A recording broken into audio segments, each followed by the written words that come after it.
Welcome everyone to this Ethics Lab webinar, and thank you for giving up some of your time to have what I'm sure is going to be an enriching discussion with us today. Just a few housekeeping rules, well, not rules, just points of information, really. Please note that this event is being recorded, so please do keep your microphone off so as not to interrupt our speakers and the rest of the audience. But of course, when we do move into the comments, questions, and answer sessions, you're more than welcome to put on your microphone to ask your question and hopefully your cameras as well.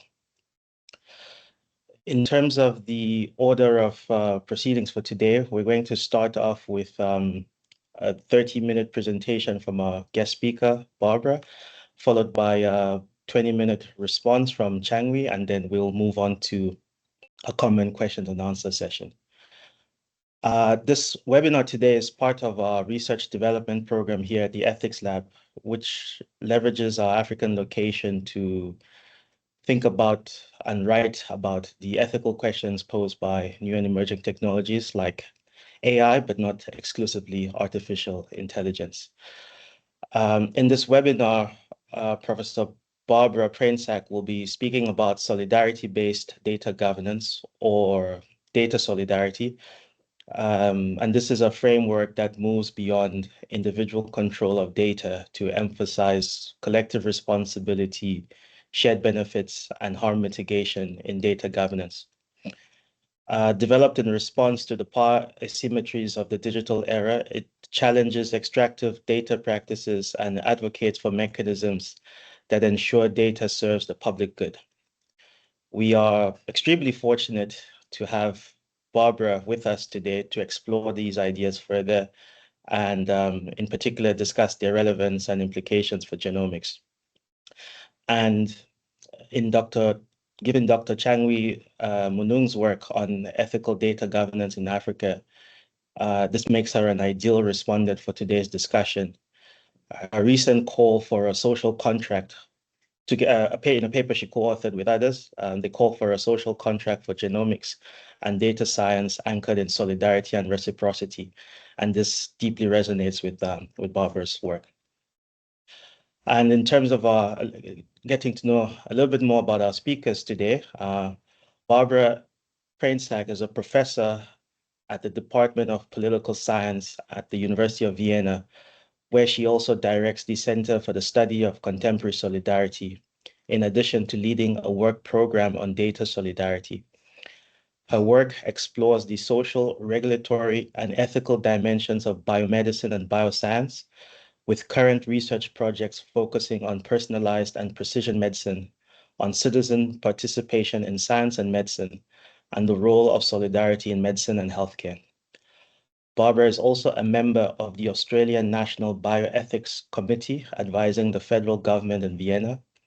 A member the Austrian one, not the Australian. Sorry, the Austrian. It happens a lot. Don't worry. The Austrian National Bioethics Committee, advising the federal government in Vienna. A member of the British Royal Society of Arts and chair of the European Group on Ethics in Science and New Technologies, advising the European Commission.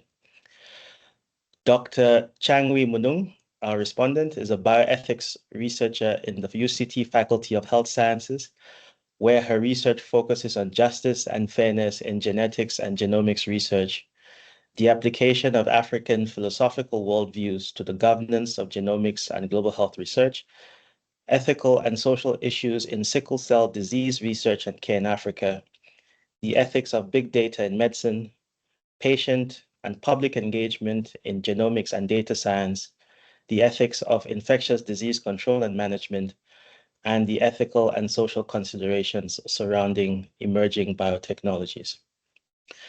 Thank you to both of you for giving us your time and your scholarship and insights today. So Barbara, over to you. Thank you very much, Anya, for the introduction, and thank you to you, to Professor Jantine de Vries and everyone at the Ethics Lab for bringing us together. As some of you know, I was visitor to the Ethics Lab in the month of February, and it was a really, really amazing time, and I learned a lot from many colleagues there. So I'm happy to be back, although I regret that I'm not back in person. It's also a particular honor for me that Nchangwi will do this with me today, because your work and the work of your co-authors, Nchangwi, has and is, I should say, is influencing the development of our data solidarity work. And I will hint at some of the ways in which it does today, but we're still in the process of revising our framework and producing the next iteration. So now comes the moment where I try to share slides on Teams on a Mac. This is always a very exciting moment, but I hope it will work. We tested it. Can you see the slides? Yes, yes, we can. Wonderful. Thank you, Anya. Thank you. So I should preface this by saying that the data solidarity work and the solidarity scholarship that I will talk about was developed initially with the help of the Nuffield Council on Bioethics, the Nuffield Foundation. It largely draws on not only European but Anglophone scholarship.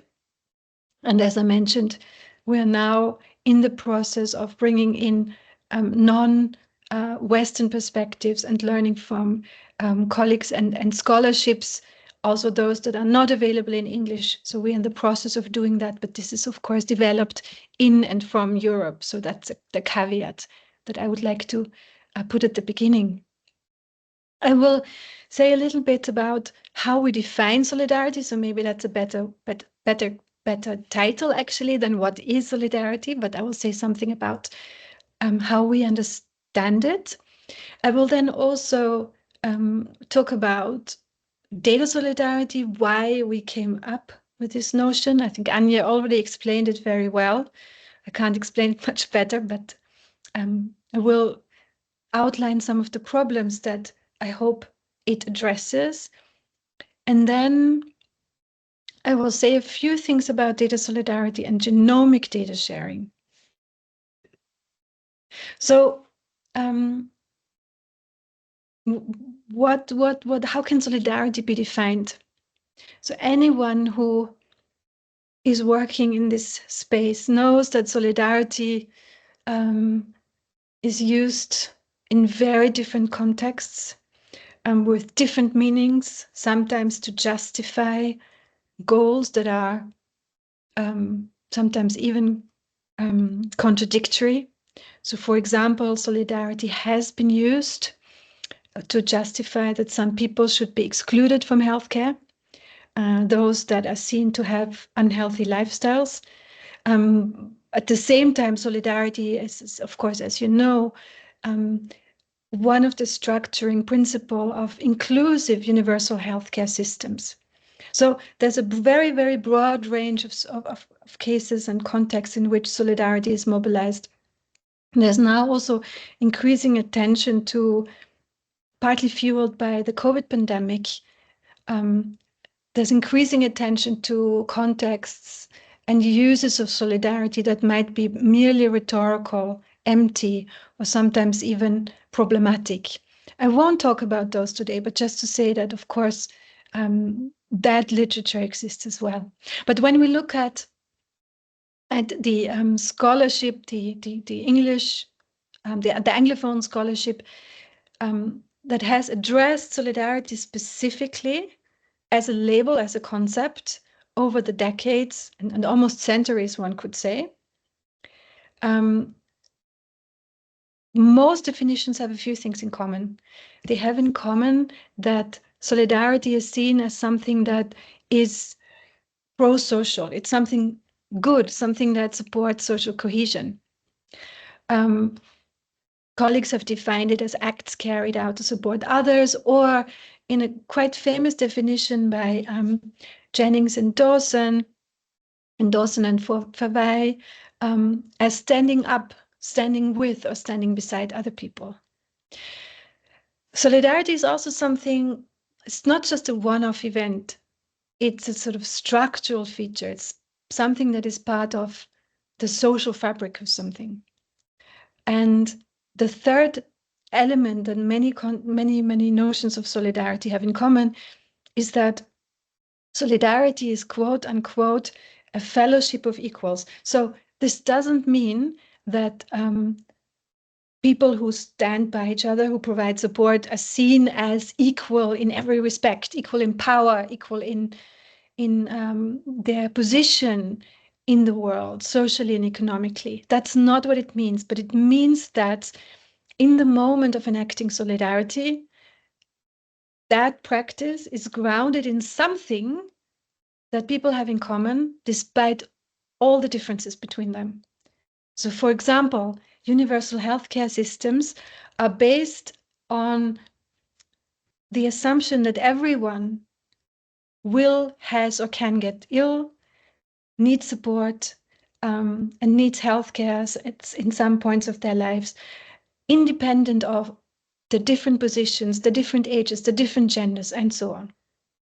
So that's what solidarity focuses on. It's a notion of mutual support, often a notion that where people join together to fight injustices, to fight oppression. But the key thing, I believe, is that solidarity is standing together of people who recognize something of themselves in others despite all the differences. This sets solidarity apart from other pro-social notions that are much more focused on differences. And it doesn't make those other notions bad, but it does set solidarity aside as something distinctive that other notions don't fully capture. So we have defined solidarity as people supporting others with whom they recognize similarity in a relevant respect. So in a relevant respect means in a specific context of practice. So women are not always, not automatically solidaristic with all other women, but when in a context of gender-based discrimination, for example, that experience with gender-based discrimination, or that experience of being a woman in the world becomes salient. So this is what similarity in a relevant respect means. Our good colleague Cesar Atuir, who has worked with many other colleagues on this, he's also defined solidarity as a sympathetic and imaginative enactment of collaborative measures, as it says here on the slide, to enhance our given or acquired relatedness so that we fare well enough together. So again, this given or acquired relatedness, I think, speaks to the same phenomenon or dynamic that we try to capture when we talk about similarity in a relevant respect. It emphasizes that it's not nativist characteristics that give rise to solidarity or necessarily give rise to solidarity, but it can be a joint goal, a joint threat, a joint experience or a shared experience of injustice or oppression.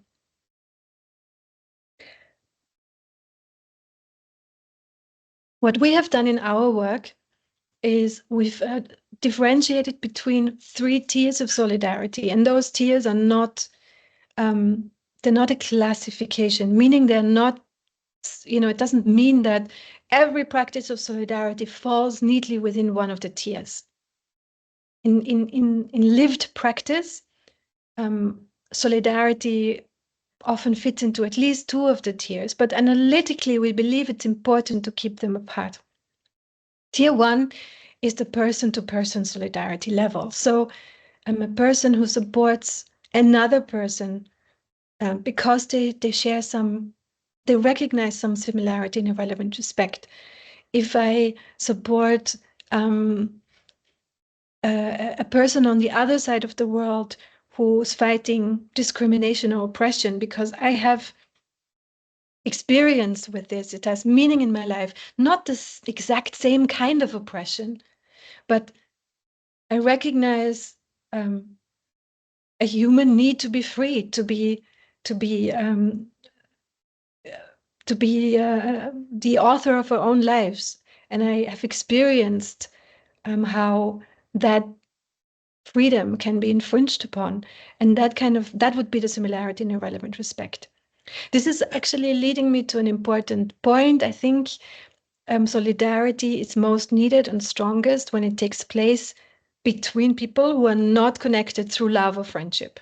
So a person donating an organ to their child, to their parent, to their good friend, they usually do it out of love. They don't need solidarity for that. But people who are supporting each other, although they're not friends, they're not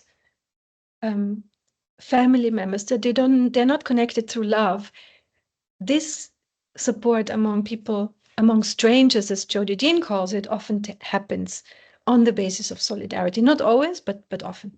So moving on from tier 1 to tier 2, when solidarity becomes expected practice in a group, then we have tier 2 solidarity. It's a patient support group, a community where solidaristic mutual support is normal behavior.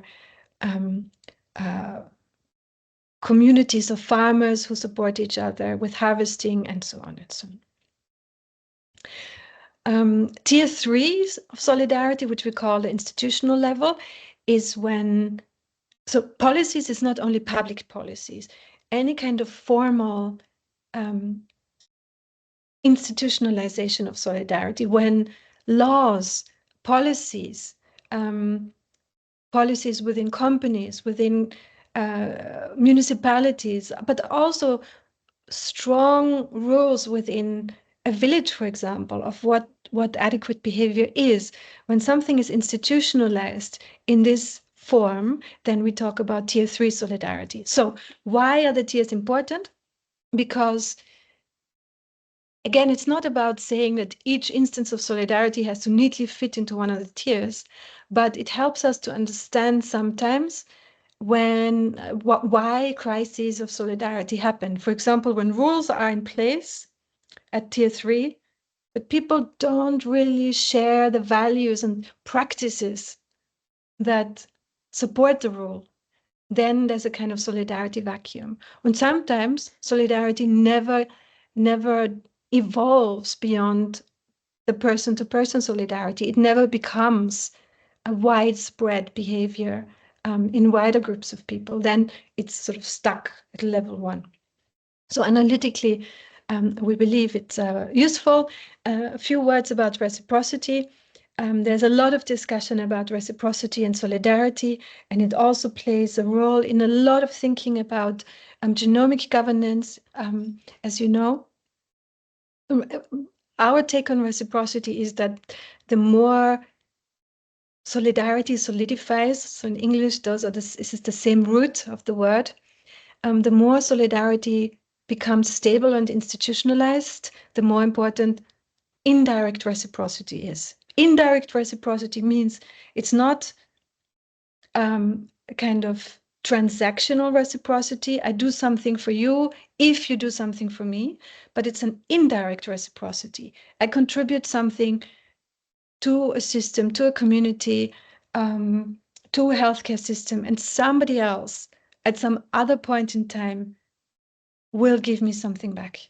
That's indirect reciprocity. If people can trust that they will receive support, then they are often more willing and more able to provide support as well. So a few words about bioethics and public health. I think it's fair to say that at least in Western bioethics, solidarity didn't have a strong place until a few decades ago. It was more a term associated with public health ethics, because in public health ethics there's a stronger emphasis on Anja has already mentioned this, the common good, public health ethics has, by definition, an emphasis on collectives. It doesn't look at individual agency first and foremost, and individual autonomy, as Western bioethics does. But it looks at groups and populations. And of course, this is, as I said, this is true for Western bioethics.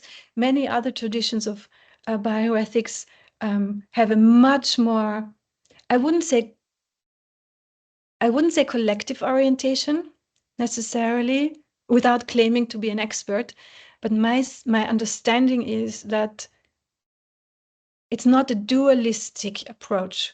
So the individuals and communities are not seen as are often not seen as inattention, in a kind of dichotomous, that's the better word. It's not a dichotomy between the individual here with their interests and the collective there with their interests and their inattention, but it's more seen as, I think, recognizing people as both individuals and members of collectives.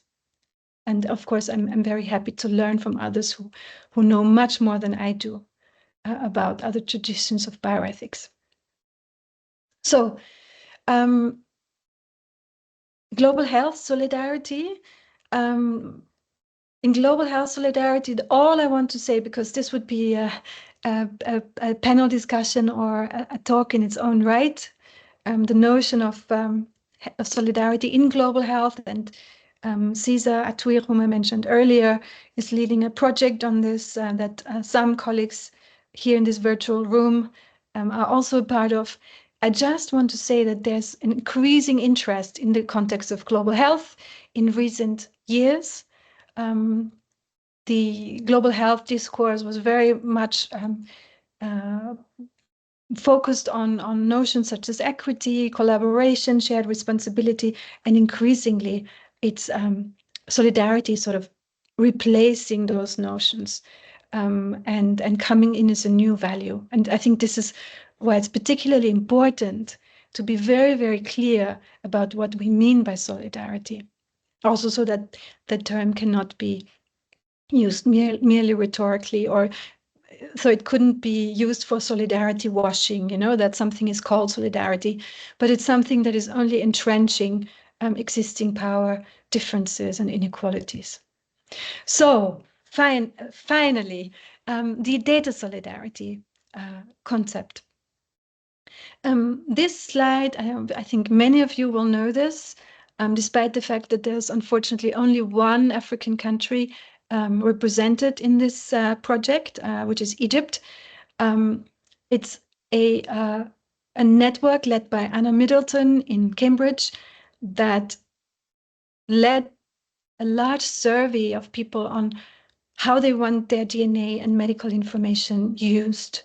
And I won't go into any nuances because I don't have the time for that, but I want to highlight that especially medical, not only genomic, but medical data has a big trust problem.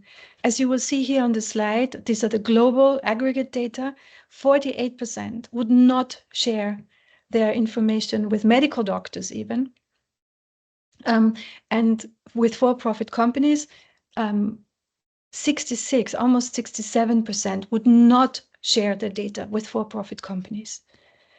So there are good reasons for that. And I'll say a few words about that in a moment.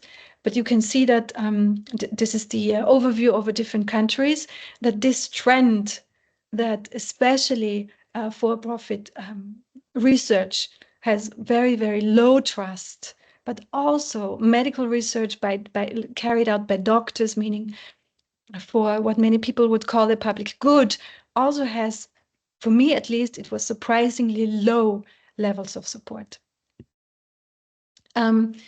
Yeah, so this is just a few comments by respondents and what they said, why they explained they don't want to share their data, that it's used for profit making.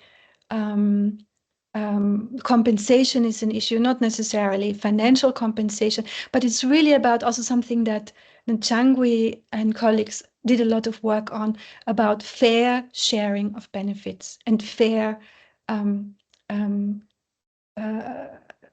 fair participation in deciding what the research is for.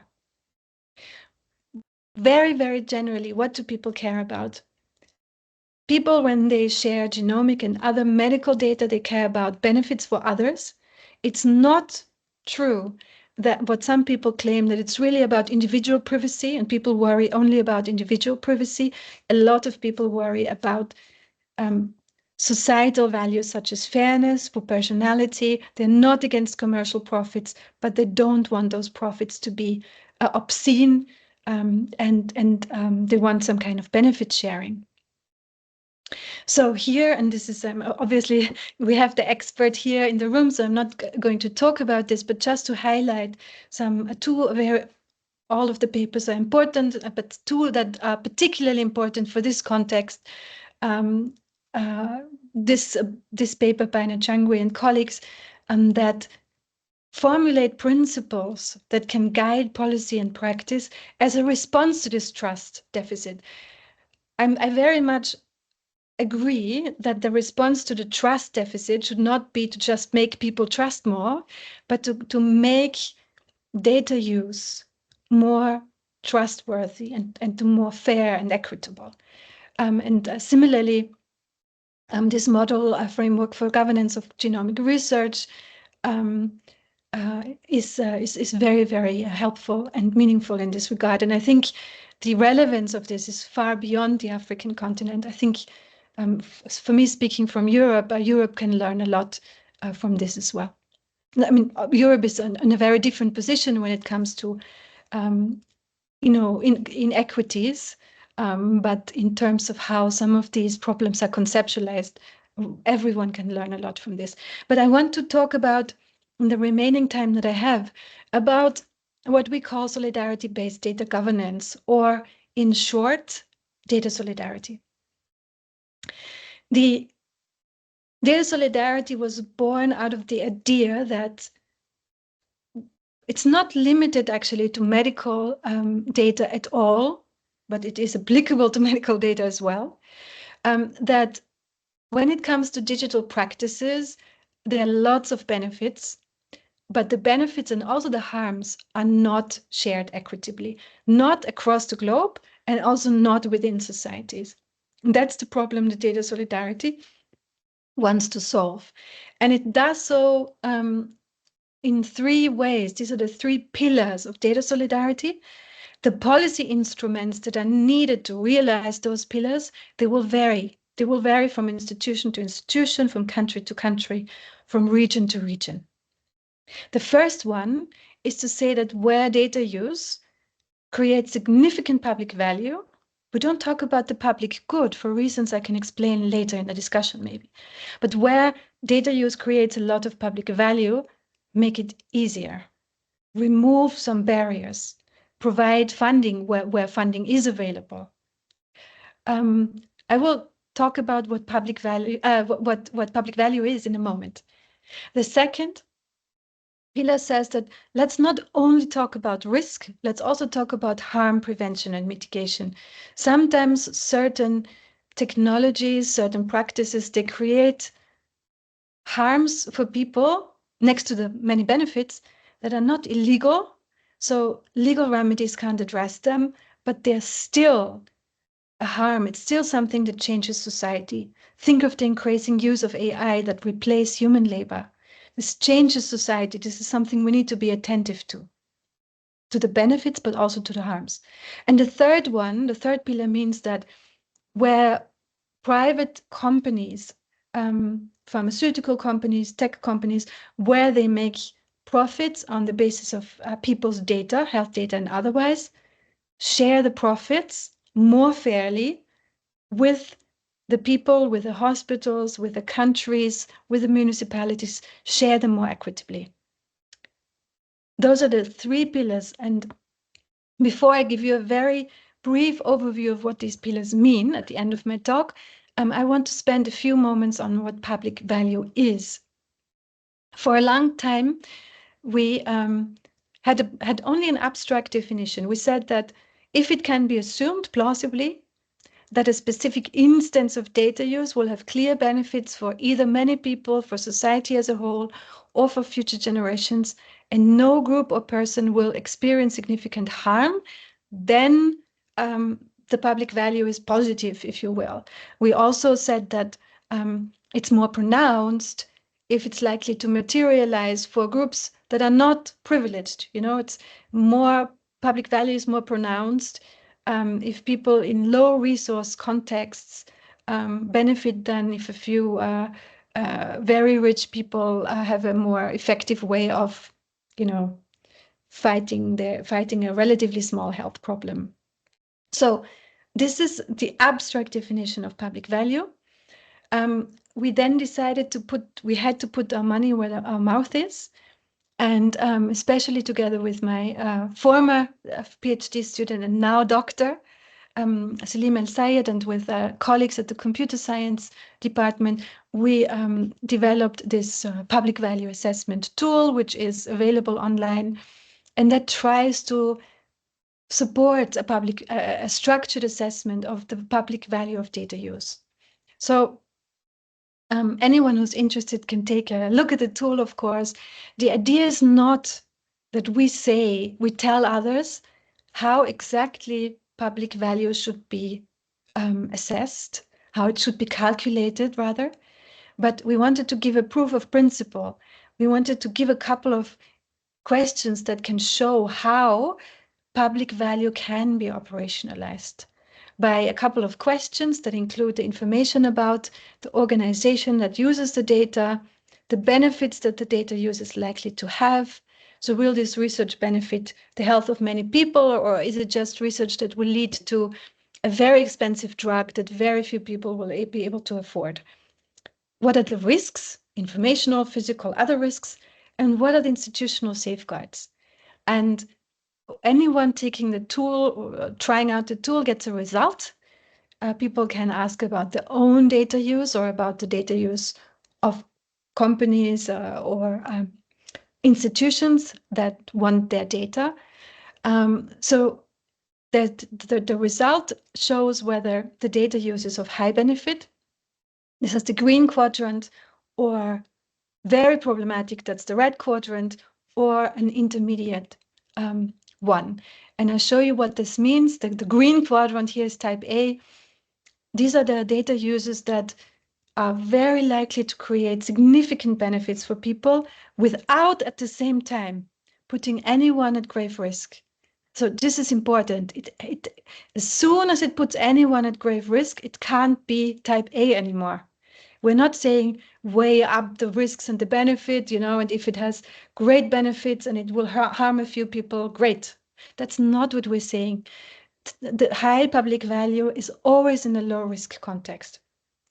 So for this, we say to policymakers, to institutions, make it easier. Sometimes data can't be used, despite the data use being low risk, despite great benefits being expected, because regulation doesn't distinguish between highly beneficial low risk contexts and other contexts. So on the other end, type D, this is the data use that has relatively low benefits for people and high risks. So this should be prohibited. And the other types are, low risk, low benefit. This means, okay, low risk, but if the only thing it does, it creates wealth for companies, fine, but share those profits with people. And the other type with high risks and high benefits, it means you have to bring the risks down. That's the general framework. And at the very end, because I have only 2 minutes left, there's a white paper that we just relaunched, the white paper Data Solidarity, that has a couple of examples for policy instruments with which each of the pillars can be realized. Again, not all policy instruments are appropriate for all contexts and all countries and all regions. So these are examples really for facilitating data use that creates significant public value. We give some examples of what can be done in the white paper for harm prevention and harm mitigation. We suggested, well, there are practices that only operate because some people make a lot of money with them, but we know that they harm people. We shouldn't try to make those practices more ethical. We should just prohibit them. And of course, enforcement is always an issue. So enforcement needs to be effective. When it comes to harm mitigation, these are the individual level and societal level harms. And here I would like to thank Jantine de Vries for very, very helpful conversations that are not yet reflected in our published work, but that are influencing our thinking. And I will, of course, attribute Jantina's great wise input here. So the societal level harms as well, how can they be addressed? Those are the things that are not illegal. They don't infringe any laws, but yet they still harm people and communities. And the last pillar is the sharing of commercial profits. We are not anti-business in the sense that we say nobody is allowed to make any profits on data, of course, but we do say currently that there's not enough benefit sharing with the people that have created the data. So to give you a tangible example so that it's not too abstract, for example, when a hospital shares de-identified information with a company that creates software, an imaging software on the basis of the data, then some share of the expected profits should come back to the hospital. This is currently often not done. And last but not least, of course, data solidarity for genomic data sharing. I just wanted to draw your attention to the consultation has now ended, but the WHO principles for human genome access, use, and sharing that makes some very interesting strides in the direction of solidarity, also aligned with some of the work that Nchangwi and Jantine and others have been doing. I wouldn't say it's not perfect. It's certainly not a perfect realization of data solidarity, but it makes some interesting strides in that direction. So, to conclude, data solidarity is not rooted in the idea that there are individual interests that have to be balanced with collective control. Very often, individual level control and community or collective level control, they enhance each other. They complement each other. So don't focus only on this Western notion of the individual and increase individual level control, but give people more power also as members of communities. So it's not either or. Think about harm mitigation. And importantly, data solidarity does not mean to just promote data sharing. It doesn't mean that. Whether data should be shared and used depends on its public value. And we believe that this will enhance trust and it will help to create more equity across the data life cycle, across and within societies. And it does not solve all problems, but I hope that it contributes to the solving of some. And just to highlight that the data solidarity glossary is also available that explains the key concepts and also how they relate to other related concepts, how they complement them and how they're different from them. So thank you very, very much. I'll stop here. Thank you very much, Barbara. For taking us through the idea of data solidarity and how it's as a response to issues of trust and equity in global health. I just wanted to acknowledge the fact that I made a mistake in the introduction by referring to public good instead of public value. And I think that's hopefully you get to speak a lot about this a bit more in the comments, because I think it does point to some of the deep conceptual work you're trying to do and the distinctions you're trying to make between, easily, I guess, intuitively interchangeable concepts like public good, like public interest, etc. So Yeah, just want to reiterate for everyone that it is about public value and not public goods. So apologies for my mistake. Nchangwi, over to you.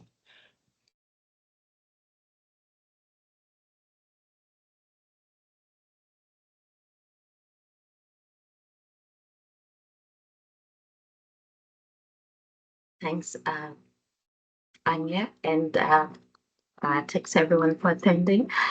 Thanks, Barbara, for setting the stage nicely. I think I need to stop sharing first. Sorry about that, and then I would start again. So when I first got the invitation from Anya, I felt that was a bit intimidating work to do. Firstly, because Barbara, your work has informed much of the work I've done for the past 5 years or so. And I felt like being a respondent to your work will be a bit challenging for me, perhaps because I most likely to agree with much of what you say. And you've answered some of the questions I had with respect to public value. I'm not sure why I can't share my slides.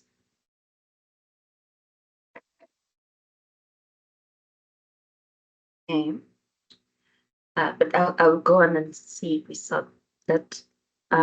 So the first we have very a few slides in common. And I thought that was great because it means that we agree on a lot of issues. Uh, First, around whether there is the possibility of a social contract in genomics, and also around what public value means for data sharing. My goodness, I can't tell when I can share my slides.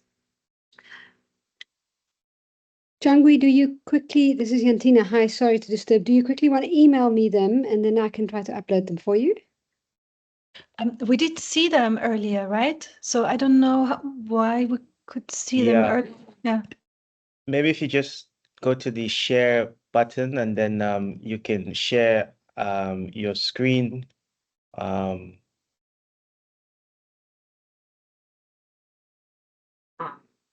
Yep. There we go. We can see it now. Okay, good. Hopefully it works this time. Excellent. Yes. Okay, good. So I mainly want to respond in terms of operationalizing data solidarity in genomics and data science in medicine and health research. Because I think, Barbara, that you have set the stage defining clearly what data solidarity means, and what solidarity in general means. For some settings, that could be different in terms of its operationalization. And that's what I perhaps want to focus on in my response. You've already talked about the different types of data use, and thanks for reminding us again that data solidarity is not just about data sharing, although I will perhaps just think of that differently again when I end my response, because it feels like in some settings, data sharing could, in fact, be a form of data solidarity and not necessarily as something that complements data solidarity. Highlighting this slide from the white paper which you've presented, just to remind again attendees the different types of data use and how we talk about them in terms of harm mitigation.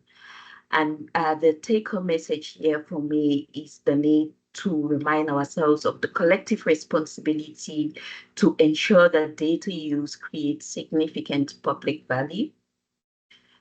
And that is important because sometimes our data is used we contribute to data use without really realizing that.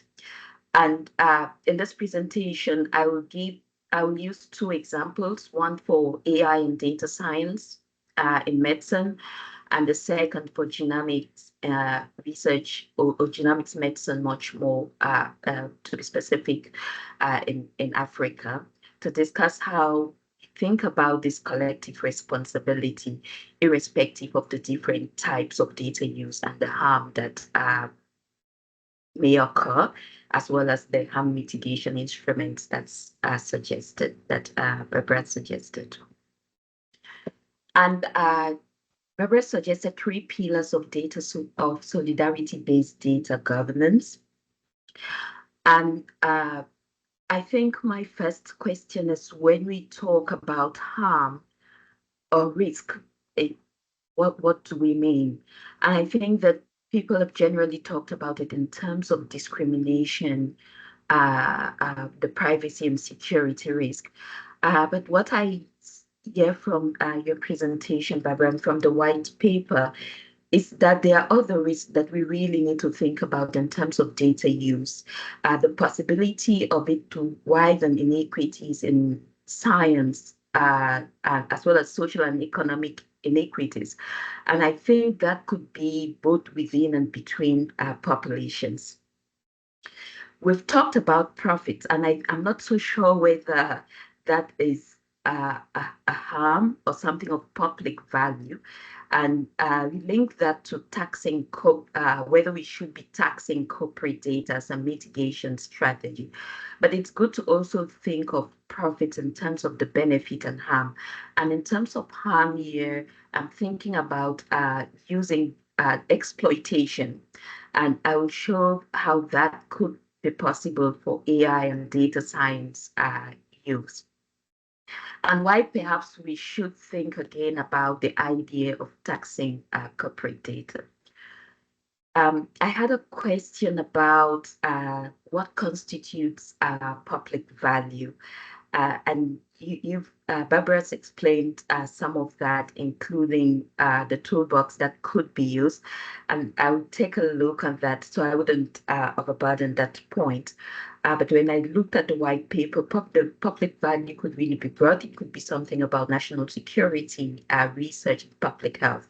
But I think that's something we need to invest in looking at. That was one point of that I thought we needed clarity in discussing data solidarity. What constitutes public value, and would that be different for different communities or populations or even nations? So I said I would sort of, in thinking about operationalizing data solidarity, talk about how we could look at it in AI, data science, and medicine. So I think some of you will already know this. So in late 2024, that's late last year, Elon Musk, who is the current owner of the social media platform X, posted asking people to actually upload their medical data to X to see if his AI company, that's Grok, could actually learn to interpret medical various forms of medical images. And so that is his post. He actually says this is still in the early stages, but it is already quite accurate and will become extremely good. So let's see where Grok, which is the AI tool, will get it right. Now I picked some responses from this. So there were what struck me here were how data could be used to train AI models for profit without us realizing that, and with our data being used without us even realizing that we are contributing data, which could be of public value in any way, because in the next slide, I'll show how people think that could be of public value. but that we contribute that data without necessarily knowing. But it's used to actually train AI algorithms, and that could be of benefit to science and to medicine, even for people in low and middle income countries. So a lot of people have submitted different types of medical imaging data. Some of them it's their own personal data. Others are that of patients. Of course, they are anonymized. And then they try now to interpret. So we see medical practitioners try to interpret if the XAI tool or Grok actually gets it right. And they continue this training. So if you look, I'm sure that will be on your right as well, to say when we change the prompt, Grok got it right. So you see the first person says some is okay, but others not so right, and then in other cases that the AI tool got it wrong. And the next person says, when you change the prompt, it's actually Grok gets it right. Now I continued looking at the reactions to that exposed. And there is this by Barbara. Barbara, that's not you, but I thought that it will be good to have that. And Barbara says, will we be able to submit other medical results, such as lab work, so that Grok could analyze trends and explain terminologies? And Elon Musk says, yes. And someone responds that Grok is about to become the best assistant to a medical doctor. And I think that's how data use, which may be our own personal data submitted by us or by some other person, could actually be creating something that's of public value. And we already know that AI is really gaining entrance into medicines, especially for medical imaging. Now, another user of X says, well, we have to pay for us in the UK. So, but I'll submit a few pics of my skull post-operation and see what's said. And the idea here is that for people who really can't access medical care, either because of cost or limitations to insurance, or because of the absence of, or because there is no capacity to get the kind of care they need, they might eventually use AI tools like Grok to get solutions to their medical questions.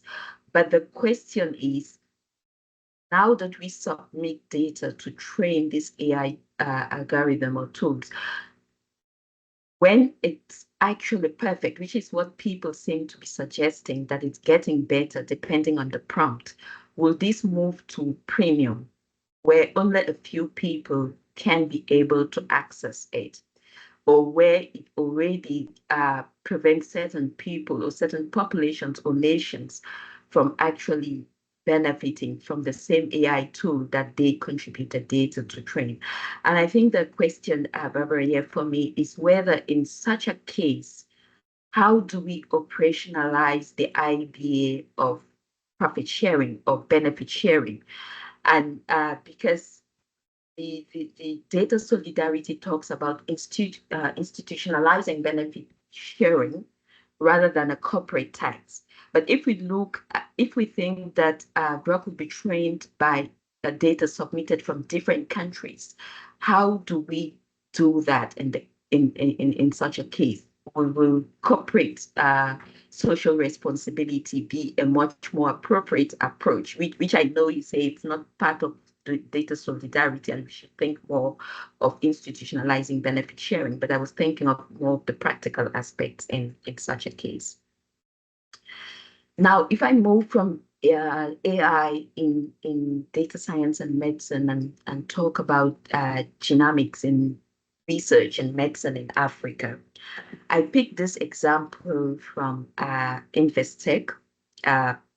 The South African audience, you'll know Investec, and they are currently offering genetic testing to their clients, and they've partnered with DNA Fit, which is another commercial company, to provide this DNA testing. And they have given information to their clients on why the DNA fit test is of benefit to them, including how it could help them make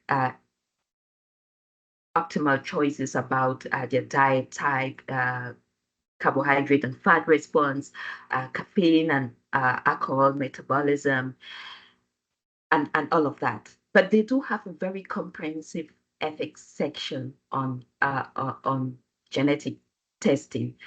But what interests me is that they say, well, this has no bearing on the insurance premium of their client, number one. And the second part that is that they are doing this primarily to empower their clients to be able to make healthy decisions. And now my question is, surely this data is being collected, stored, and would likely be used if we consider that this is a for-profit company. And to think the idea of whether it will have no bearing on insurance premiums, it's something that's perhaps debatable. But the question here is, should investors, given that the question of limited data for limited availability of genetic data from African populations remains one of the major drawbacks for advancing genetic research and medicine in Africa, should Investec not be sharing some of this data with research institutions or researchers to advance research? And that again is why I feel like in areas where there are limited resources for health research, we should think of data sharing as part of data solidarity, because if we have companies like Investec sitting on such data likely to make profit, if we could find ways of explaining to them that collective responsibility they have to ensure that there's public value in what they do, perhaps then data sharing for advancing scientific knowledge then becomes part of data solidarity. I want to also bring another example of Mediclinic's precise ancestry testing.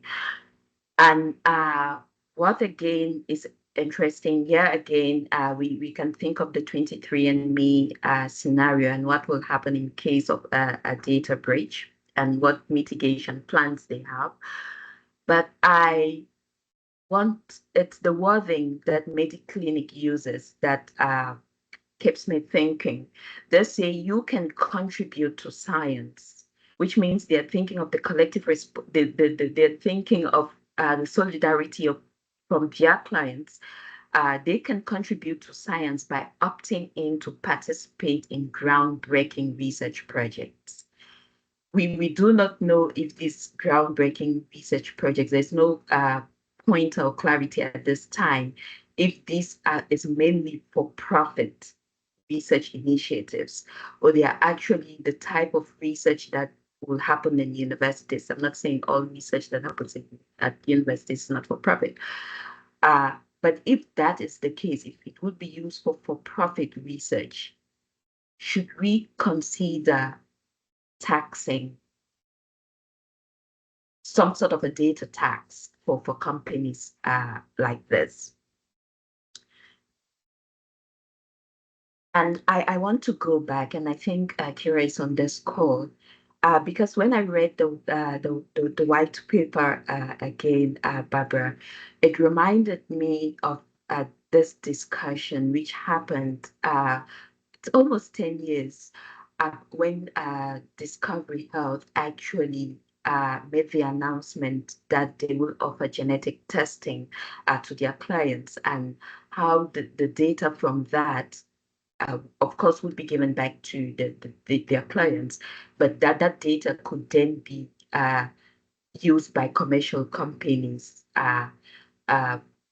Also, we can think of Longevity Inc. for research and drug testing and all the likes.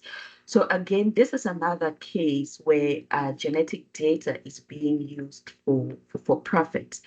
And how do we go about it? Do we think and these transcend national boundaries, right? So data sovereignty again is be a very difficult concept to bring in.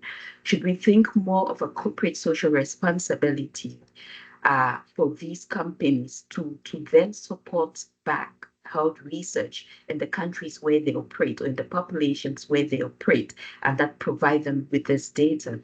Or should they, as a form of data solidarity, share the data that they have with to advance research that is not necessarily for profit? And so that's where my thinking about, especially in countries where there's limited resources for research. That's where my argument comes in, that in some cases, in some settings, data sharing could actually be considered a form of data solidarity. So based on these examples and some of the other work we've done in the past, I think here is my, sorry, I just wanted to say that when I think back of these discussions that happened, we never really thought about pushing Discovery Health to share this data for research. It was more about bioexploitation and data mining. And I think you're again reminding us to think more about data use rather than just data sharing. But data solidarity in practice, also, Barbara, I think the white paper, you talk about the European Union data space. And I said, perhaps I should look at what is happening in the data space in Africa. And I think I have some good news for you here. So I looked at the African Union data policy framework and how they would talk about data solidarity. And it's not just that framework. We could check the Malabo Convention as well as the SADC Model Data Law about how they mention solidarity. But the AU data policy framework specifically talks about solidarity, and it defines solidarity as data solidarity as unity between African nations and people in using data to foster regional prosperity, economic growth, and development, as well as social progress. And this is how they think of solidarity. They acknowledge data as central to inclusive economic growth and development. They talk about cooperation, which is something that Barbara and colleagues mentioned in the white paper quite a lot. And in terms of cooperation, they're thinking of data exchange and ensuring interoperability of data for the benefit of all African nations. In the white paper, Barbara and colleagues also talk about the importance of laws for data solidarity. And the AU data policy framework talks about, in thinking of solidarity, talks about the importance of integration. And then their recommendation is to remove legal barriers to data flow. But that in doing so, we should think more about human rights and data protection and think more about fairness and inclusiveness. So I think that if we put your work together, Barbara, together with the white paper and the African Union data policy framework, we have really, those are two documents to really help us think about operationalizing data solidarity. I was a little shocked to see just the detail in which the AU data policy framework goes into this and how they really think about solidarity in practice, and how some of their wordings and recommendations it's similar to what you have in the white paper. So based on all this and the questions I've raised, what could be a way forward for operationalizing data solidarity in practice? And I'm thinking of this particularly within the African health research space. And Barbara already talked about this paper. And for me, for us, we're thinking of operationalizing data solidarity by thinking of a social contract for data science in medicine and health research. And what would that social contract look like? I think that it should think of the principles of solidarity, shared decision making, and reciprocity. And I think the white paper by Barbara and colleagues, as well as the AU data policy framework, is already will help us really think about what the social contract would look like. But I think what I want to highlight there is that in thinking about the social contract, we should think about all of us as data citizens. And being an active data citizen means that we should look at dynamic consent. And again, I'm reminded that data solidarity is not about data sharing only, but I'm thinking of data consent as a way of giving voice to the people who contribute data. It's a way of accountability as well, and it's a way of shared decision making. But what the empirical data is also telling us at this time is that it's also a way of reciprocity, because those who provide data can also see how their data is being used to contribute to the advancement of science or to that public value, depending on how we think of it. I think that the social contract should consider public engagement and education. And we should really think about how public funded research and data should be made available to the public. I think Genome England has really set a good stage for us. And with advances in technological approaches like data visualization, we should be able to do that in Africa. I've already talked about the need of thinking of data sharing as data solidarity, especially in settings where the availability of genetic data is a challenge for advancing research and medicine. We need to think of reciprocity, and I'm still struggling with the profit sharing, institutionalizing benefit sharing, and corporate social responsibility. But I think we really need to explore more, to tease more what corporate social responsibility would look like, and if it's a much more feasible way compared to benefit sharing. And we need much more cooperation in terms of science diplomacy, but I think that's a discussion for another day. So those were my thoughts, and I want to thank you, Barbara, for really setting the stage. I think the white paper has made the work easier for us to think about operationalizing data solidarity.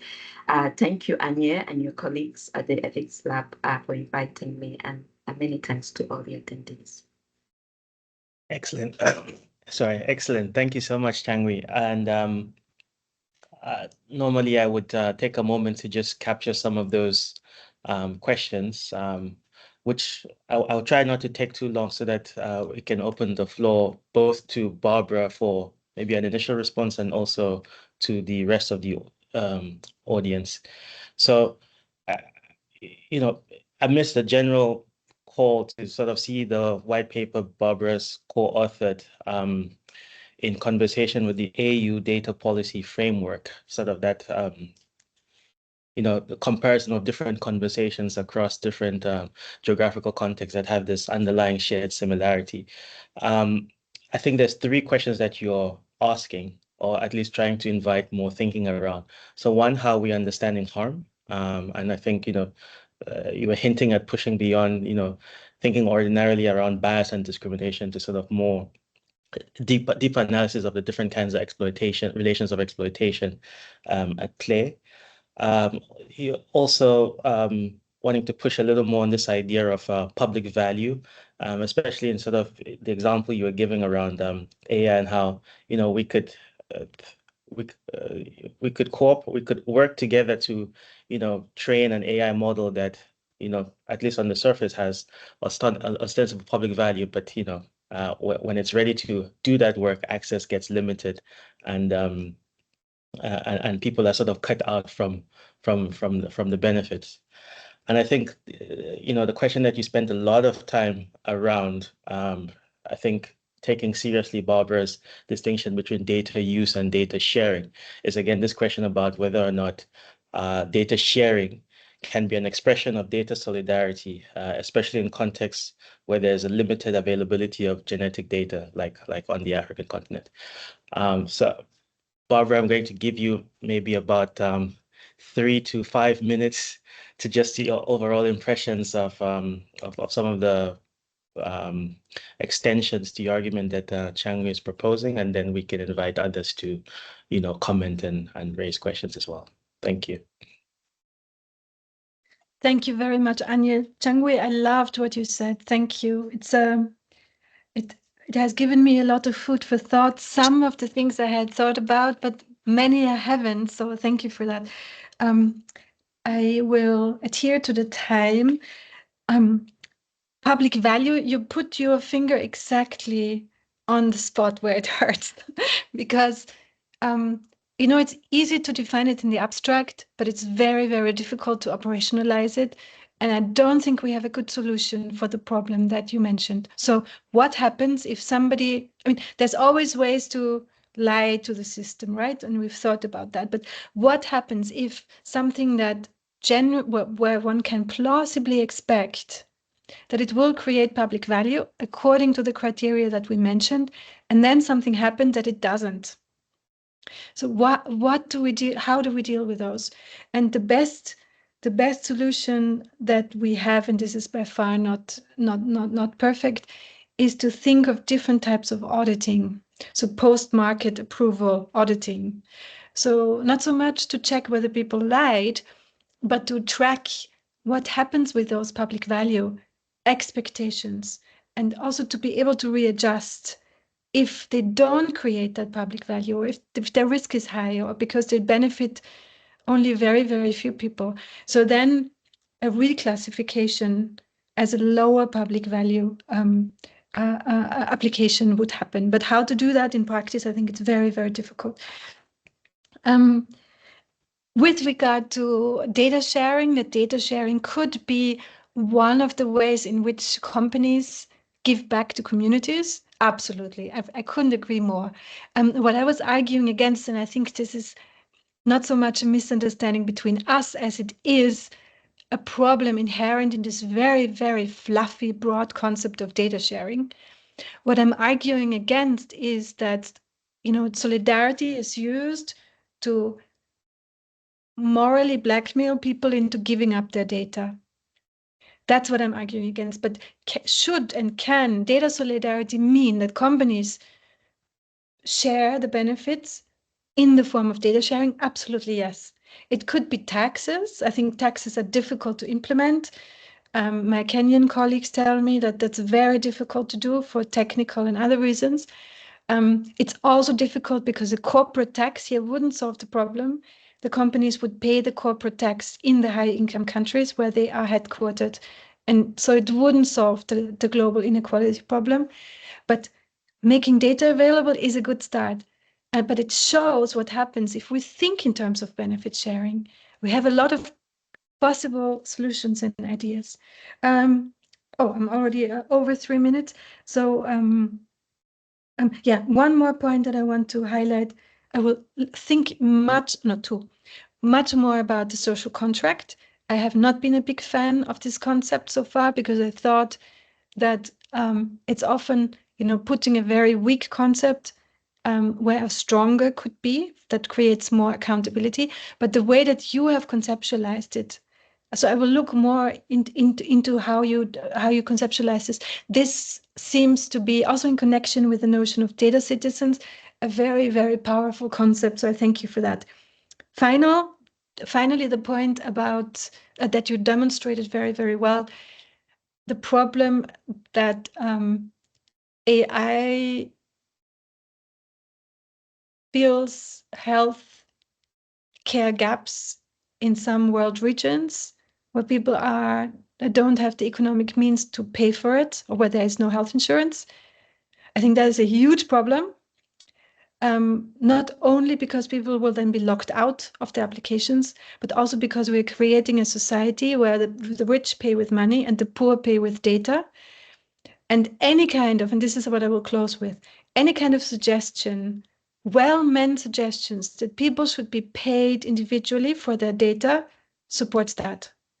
because it creates income streams. I will put it very brutally for poor people. They will then dependent on paying for their data.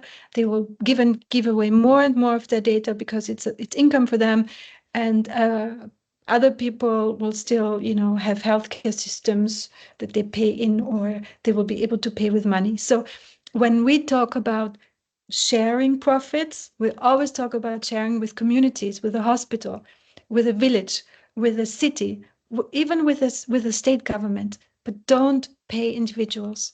I think that's a very, very difficult, a dangerous solution. And we need to get away from a society that lets the poor pay with their data. People need to have their basic needs met in other ways. Sorry, Anya, you're right. I'll stop.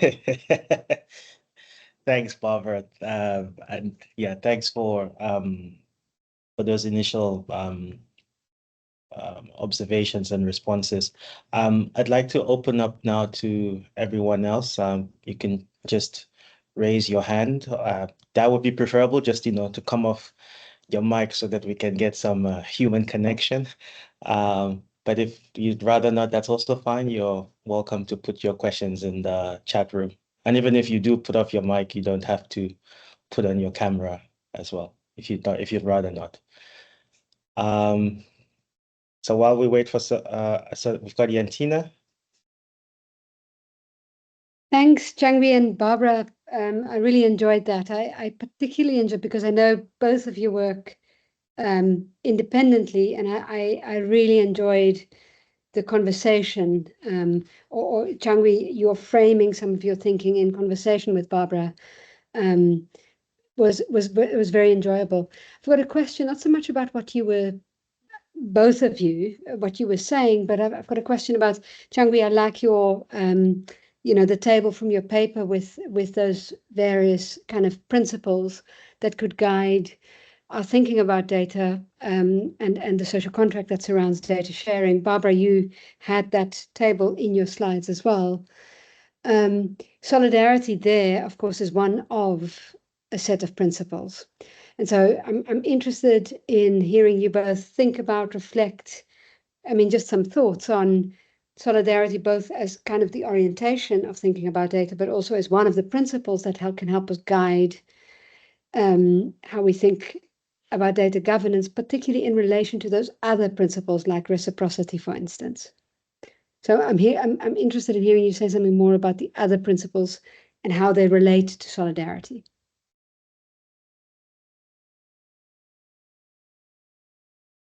Okay. I think I could I could take that. So in terms of, so I think I would like to talk about how reciprocity relates, because in some of our work with you and Tina, we've tried to differentiate the solidarity that we talk about in Ubuntu and Ujamaa as reciprocity-based solidarity. So there is some link there. And when I look at the empirical data, so sometimes people will contribute data. So data sharing is really not a problem.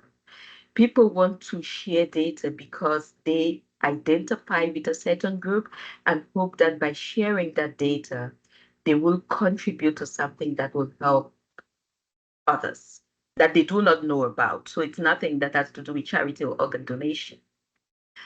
But now what they tell us is we want to see the data flow across the science pathway. And they want to see how their data flows across that pathway, not because they will stop data sharing, but because they want to also feel satisfied that they are contributing to that public value, which could either be the advancement of science or a new drug and all of that. So it's a kind of reciprocity thing to think of. If you use dynamic consent, then you're giving back to that person who contributed the data, the feeling, the satisfaction that they have contributed to something bigger. So that's how reciprocity will relate. And that's why I love to think of as the solidarity work that we do as reciprocity-based solidarity.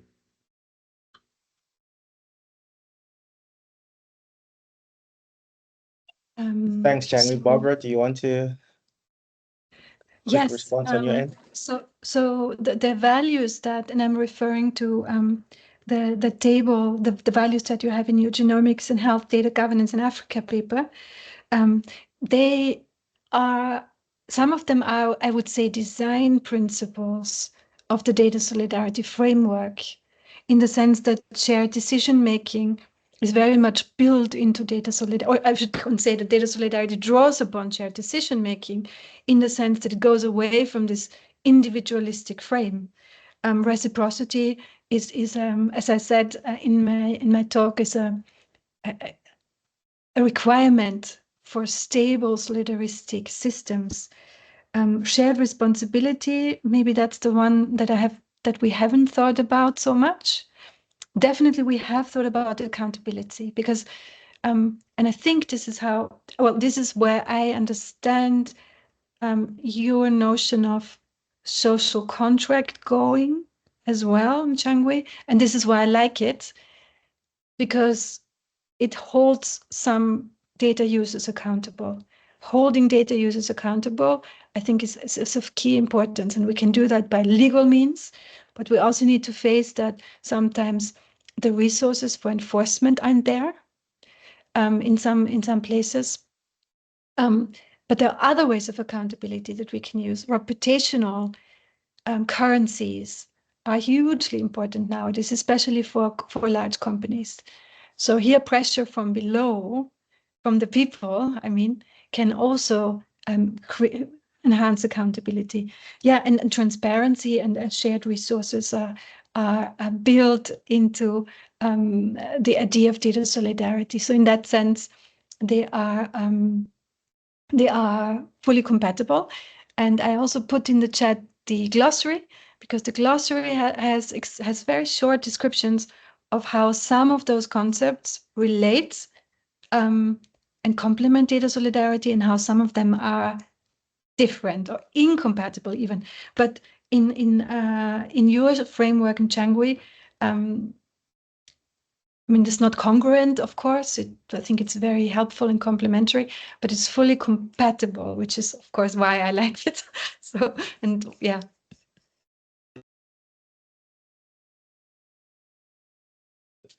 Thanks, Barbara. Okay, we've got a question from Godfrey Tangwa.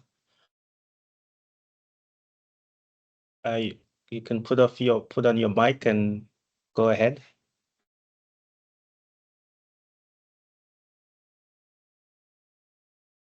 We can't hear you, Godfrey.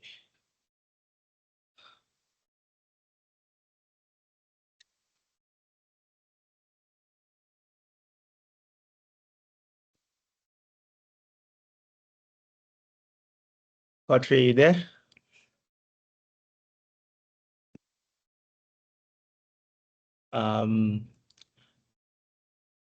Okay, while we wait for Godfrey, does anyone else have a question?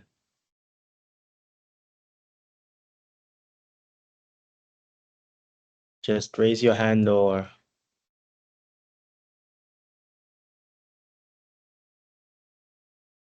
And perhaps Godfrey, hello. Nice to see you on this call, but not see you. But maybe you can type your question.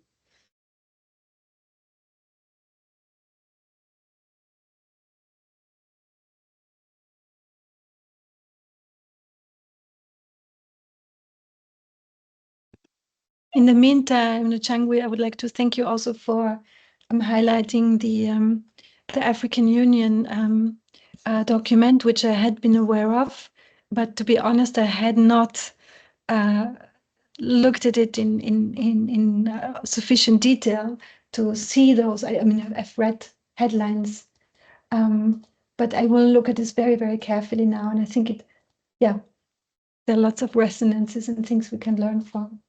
And we will cite it, of course. Thank you.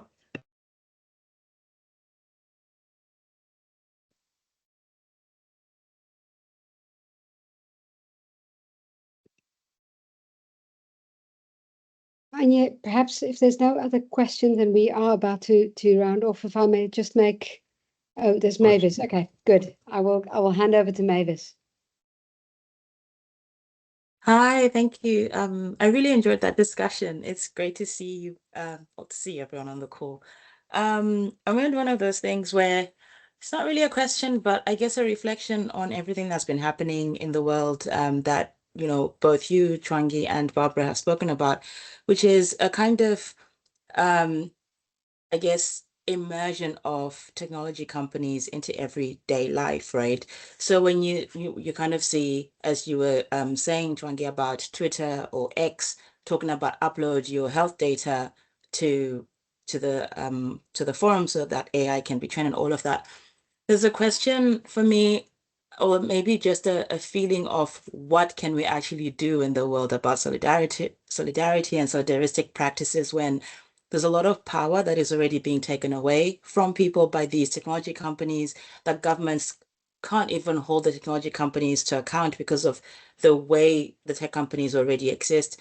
And I don't know how much we're able to do as communities to kind of push the agenda for better practices, for more solidaristic ways of working when just on an everyday level, we have no idea what data the companies are collecting about us, how they're, you know, then linking that data with other behavioral information, and how even just the AI itself generates new information about us that may not necessarily come from us, but then becomes information about us. So how far can we push this sort of solidarity thinking to have better practices from technology companies so that it does actually then feed into this discussion about public value and public interest technologies and data related practices? Thanks, Mavis. I'm going to allow Barbara or Nchangwi or Nchangwi to offer any responses or comments they have to that. Okay, thanks, Mavis, and it's good to see you again. I think that that very question is why I feel like we need a social contract, because we can't control what data we give out. It almost feels like it's impossible if we think of our wearables, the apps we use, and that some of the data that may even be used to train AI, our personal data, wouldn't be the ones giving it out, and that is why mutual accountability is important. If we think of ourselves as data citizens, then we have to hold each one accountable of how we use the data for the benefit of all. And I'm really trying to avoid public value here because I think that public value will really depend. It's a volatile concept depending on where you are or the socioeconomic status and all of that. But if we are all data citizens and we can hold each other accountable about how we use data and make sure the data is it's used in a way that doesn't harm certain populations, but that it benefits everyone, then that solves that problem. But also that's why Barbara mentioned the idea of shared responsibility, not really having thought about that. But for mutual accountability to work, we need to define responsibilities. We need to map who are the stakeholders that constitute the data citizen, who have data citizenship, and to say this is your responsibility within the space. And we would hold you accountable if you don't meet these responsibilities, depending on how we define them. Yeah. So thanks, Mavis.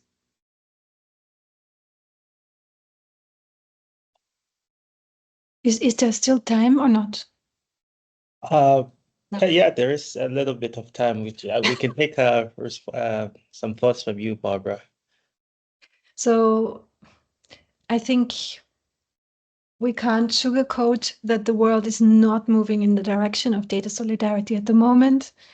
I think what the ideological underpinnings of what goes on in the US is a society that has no states, that has no democratically controlled currencies, but it's based on more or less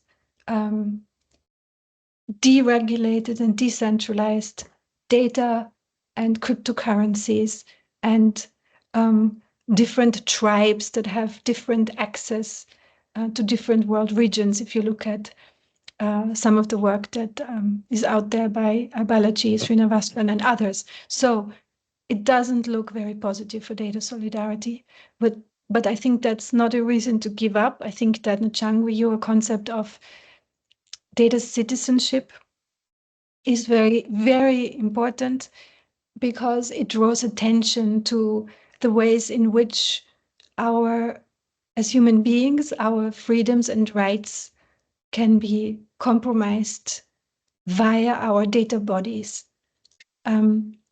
I think a lot of people don't push back, not because they have given up or they don't care, but because they're not aware of what is going on at the moment. And not to say that we are, the smart ones who do understand this. We spend more time on this because this is our research, but making visible our citizenship in the digital world, or the digital dimensions of our citizenships and our personhood also, by having a concept and anchoring that and having rights that relate to this way of being. I think it's a very important step. Thanks, Barbara. Before I close off, I'm going to see if I can give Godfrey a chance to, if you're still there and you're able to come off your mic to ask your question.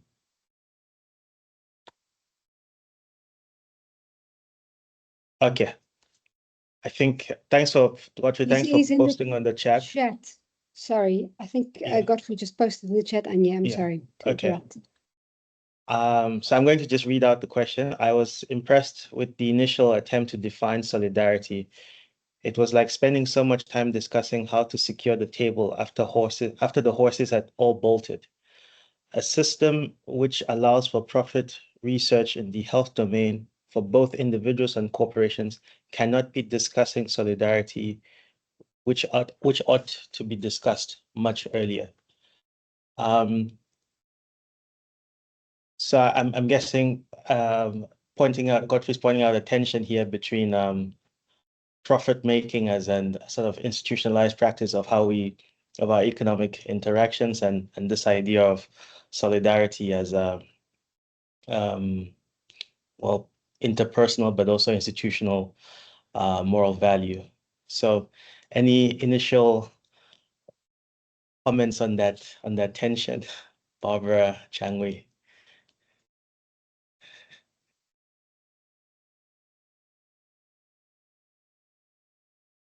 Nchangwi, you're on mute. I wanted Barbara to go first. Okay, yeah, I think I agree with Godfrey about just even thinking of the idea of solidarity for profit organizations. And that's why I highlighted what Investec and Mediclinic are doing, and also X, because we all know how for profit driven they are. And that again, Barbara, goes back to the question. I love the idea of benefit sharing, and institutionalizing it. But when I think that to begin to talk of solidarity to for-profit companies, it almost feels like it's a lost battle. Should we not rather think of corporate social responsibility? And we could within the concept of mutual accountability, then define what this corporate social responsibility should look like for these for-profit companies. And thank you, Nchangwi. I was hesitant because I was trying to see the tension. I'm not sure there is a tension, or maybe the tension is not necessarily the best way of phrasing it. I think I fully agree with Godfrey that that solidarity as a design principle, if we take it as a design principle, needs to make sure that there's both pre-distribution and redistribution, so that some design the way that the digital systems in the broader sense of the word, are designed, they already preempt that huge inequalities materialize. And then those inequalities that still materialize, or these inequities rather, they can then be redistributed. But we're now facing with a system that does very poorly on pre-distribution and then tries to redistribute a little bit. And then if there's someone who doesn't like redistribution, then it's unbridled survival of the strongest and the economically most powerful.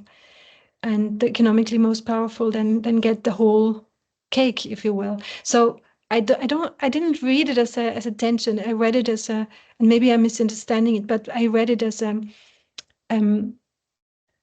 caution to us that we need to think about solidarity early on and not when, as you say, the horses have bolted. Thanks, Barbara. Thanks, Nchangwi, and thanks, Godfrey, for that very generative question at the end there.